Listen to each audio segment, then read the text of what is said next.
அப்போ இன்னைக்கு தனி ஜெபம் அப்படின்னும் போது, இந்த ஜெபத்துல தனி ஜெபம்னா சிங்கிளா ஜெபிக்கிறதையும் சில இடங்கள்ல தனி ஜெபம் தான் சொல்லப்பட்டு இருக்குது. சில இடங்கள்ல வேதத்துல வாசிக்கும் போது ஏசப்பா என்ன பண்றாரு, பேதுரு, யோவான், யாக்கோபு இந்த 3 பேரை கூட்டிட்டு போய் தனியே ஜெபிக்க போனாருன்னு சொல்லப்பட்டிருக்கு. அப்போ சில பேர் 2 பேரோ 3 பேரோ 12 பேரோ போய் தனியா ஜெபிக்கிறது கூட என்னதான், அதுக்கு பேரும் தனி ஜெபம் தான். நல்லா புரிந்து கொள்ளுங்க. அப்போ இன்னைக்கு அருமையான தேவனுடைய பிள்ளைகளே, அந்த ஜெபத்தை குறித்து நான் சொல்லலை, நீங்களும் ஏசப்பாவும். என்னது, நீங்களும் ஏசப்பாவும். அதுக்குரிய வசனத்தை வாசிப்போம். யோவான் 16ஆம் அதிகாரம் 32ஆம் வசனம், பக்கம் 152, புதிய ஏற்பாடு. இதோ நீங்கள் சிதறுண்டு அவனவன் தன் தன் இடத்துக்கு போய் என்னை தனியே விட்டுவிடும் காலம் வரும், அது இப்பொழுது வந்திருக்கிறது.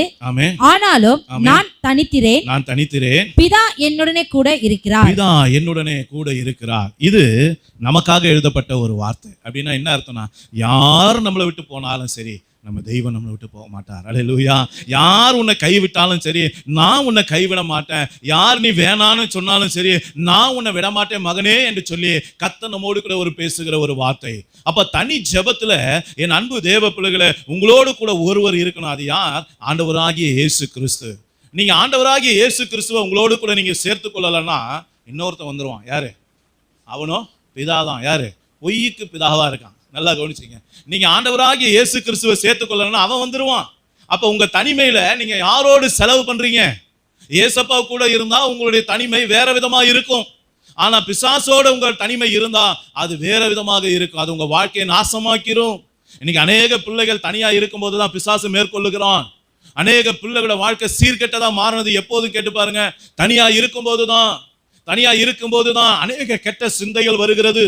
சத்துரு அவர்களை மேற்கொள்ளுகிறான், தகாத விதத்துல நடத்துகிறான், தகாத காரியங்களை சொல்லிக் கொடுக்கிறான், தகாத போதனைகள் அவனுக்குள்ள கடந்து வருகிறது. உலக காரியம் அவனுக்குள்ள வேறொன்று எப்ப செய்கிறதுனா, எப்போ ஒரு மனுஷன் ஏசப்பாவை தவிர்த்து விட்டு இந்த உலக காரியத்துக்கு அதிகமா இடம் கொடுக்கிறானோ அப்பொழுது அந்த மனுஷனுடைய வாழ்க்கையில பிசாசு பெரிய போராட்டங்களையும் பெரிய துக்கங்களையும் அவனோட வாழ்க்கையில கொண்டு வந்து விடுகிறான். சில நேரங்களை பாருங்க, இப்படி வாழ்ந்த பிள்ளைங்க அப்படியே தற்கொலை பண்ணிட்டு செத்து போயிடுவாங்க. இப்படிதான் யூதாஸ் காரியத்தை என்ன பண்ணான், பிசாசுக்கு இடம் கொடுத்தான். அவனோட வாழ்க்கை என்னாச்சு, நான்கு கொண்டு செத்தான். ஆனா தனி ஜெபத்துல தேவனோடு கூட நீங்களும் நானும் இருக்கும்போது, என் அன்பு தேவ பிள்ளைகளை, அந்த தனி ஜெபத்துல பயங்கரமான காரியங்களை கர்த்தர் ஆயத்தம் பண்ணி வைத்திருக்கிறார். அற்புதமான காரியங்களை கர்த்தர் ஆயத்தம் பண்ணி வைத்திருக்கிறார். அதை அழகாக தியானித்து அதன்படி நடக்க நாம ஒப்பு கொடுக்கும் போது அதில் இருக்கிற மகிமை நம்முடைய வாழ்க்கையில வெளிப்படுவதை நம்ம பார்க்க முடியும். ஆசீர்வாதம் வெளிப்படுவதை நம்ம பார்க்க முடியும்.